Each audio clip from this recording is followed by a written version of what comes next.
નમસ્કાર મિત્રો, મારું નામ શિલ્પેશભાઈ કાછડિયા, શ્રી હરિમોબાઈલ ક્લાસ સુરત।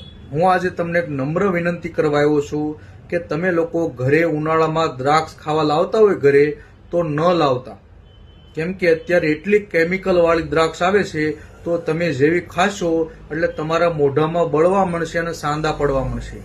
એવા મારા આજુબાજુના ઘણાના અનુભવ હું તમને કહું છું। મારા ઘરે હું લઈ ગયો 1 કિલો દ્રાક્ષ, તો મારા વાઈફે દ્રાક્ષ ખાધી, 15 થી વધારે દાણા નથી ખાધા, ત્યાં ગળામાં બળવા મળ્યું બહુ।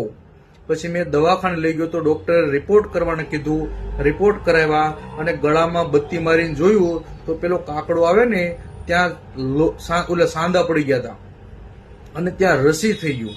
તો એક્ઝેક્ટ એની બાજુમાં પણ 2 જગ્યાએ રસીના મને ડાઘ બતાવ્યો, મને કે આ રસી થઈ ગયું છે, 5-6 દિવસમાં કંટ્રોલ થઈ સારું થઈ જશે।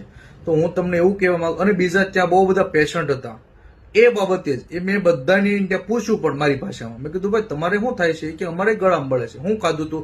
કે દ્રાક્ષ। તો દ્રાક્ષમાં અત્યારે એટલું કેમિકલ આવે છે, તો મારી નમ્ર વિનંતી છે કે તમે દ્રાક્ષ હમણાં ઘરે નહીં લઈ જતા। હું નાના માણસો જે ધંધો કરે દ્રાક્ષનો એનો વિરોધ નથી કરતો, પણ અમુક એવા માણસો 2-5 રૂપિયા કમાવા હાટું થઈ અને કાશી દ્રાક્ષ કેમિકલમાં નાખી અને જે મીઠી કરે છે, તો બહુ મારું કહેવાનું છે કે આ ધંધો તમે ન કરતા, દ્રાક્ષ ન લાવતા।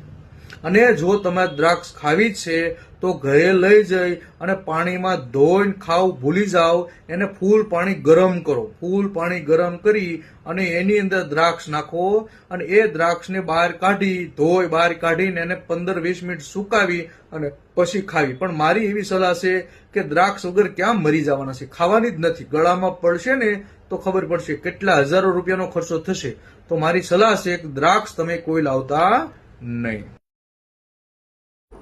આ લોકો પોપૈયાને એના કેમિકલમાં નાખી એટલે 2 દિવસમાં એકદમ પાકા અને મીઠા થઈ જાય। હવે તમે કેમિકલ જોઈ શકો છો, તો આવું ઘરે નહીં ખાઓ। અને આવડા છે જો વટાણ આવે ને જે લીલા, એમાં એ ગ્રીન કલર નાખી અને